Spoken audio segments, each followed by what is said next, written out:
Well, I can't tell you how many times in my lifetime I've heard people who are managing against a benchmark like the S&P 500 or whatever it is, seeing a different part of the world doing better than their part of the world and thinking they should switch benchmark to the better part of the world.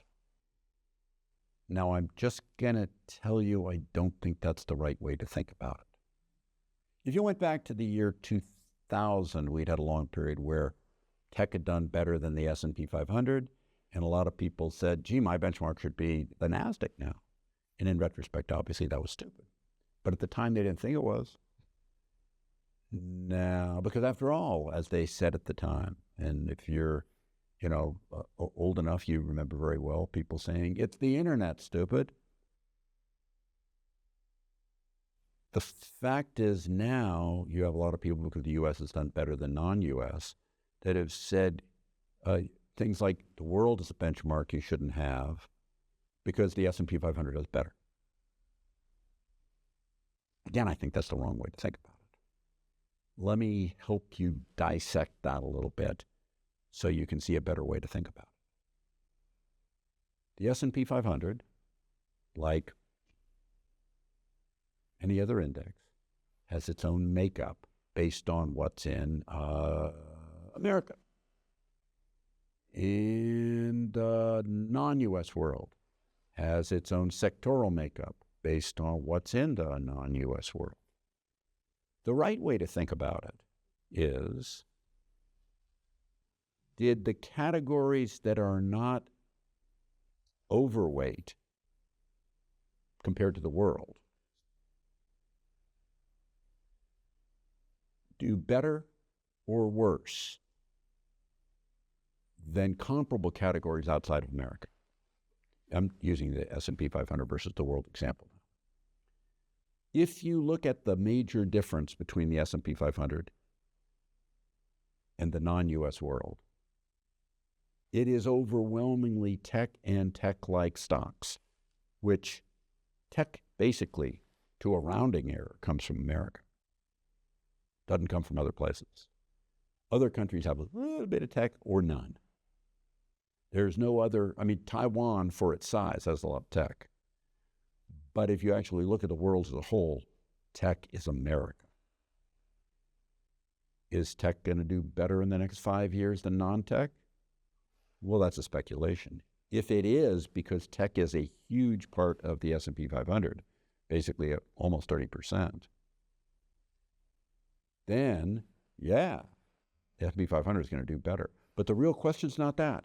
The real question is the categories that exist in the United States and outside the United States, are the U.S. ones doing better? And there the answer is you can't really tell because they're so close together.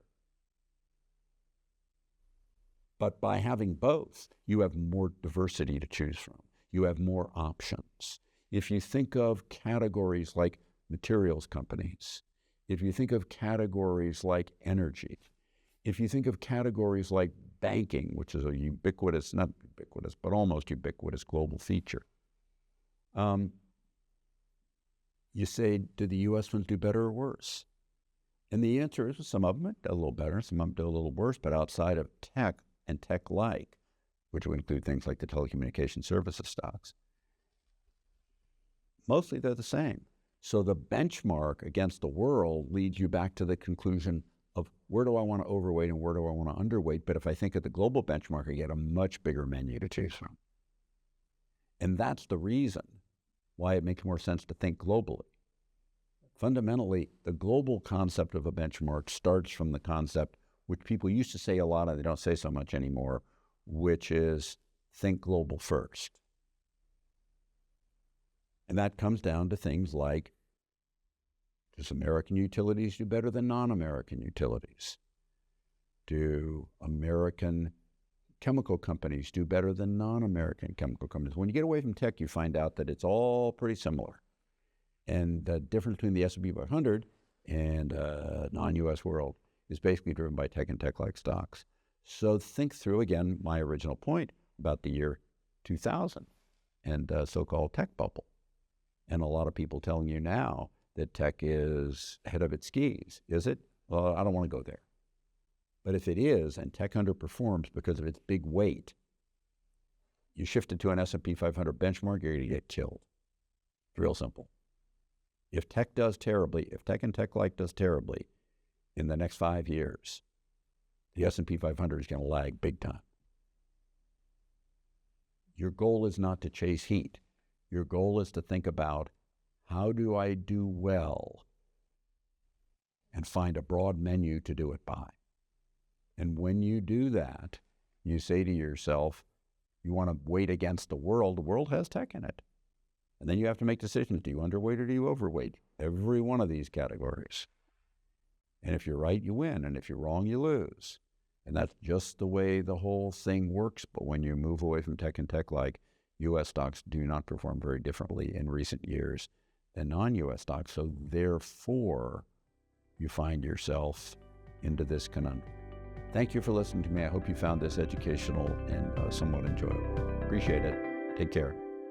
Hi, this is Ken Fisher. Subscribe to the Fisher Investment YouTube channel if you like what you've seen. Click the bell to be notified as soon as we publish new videos.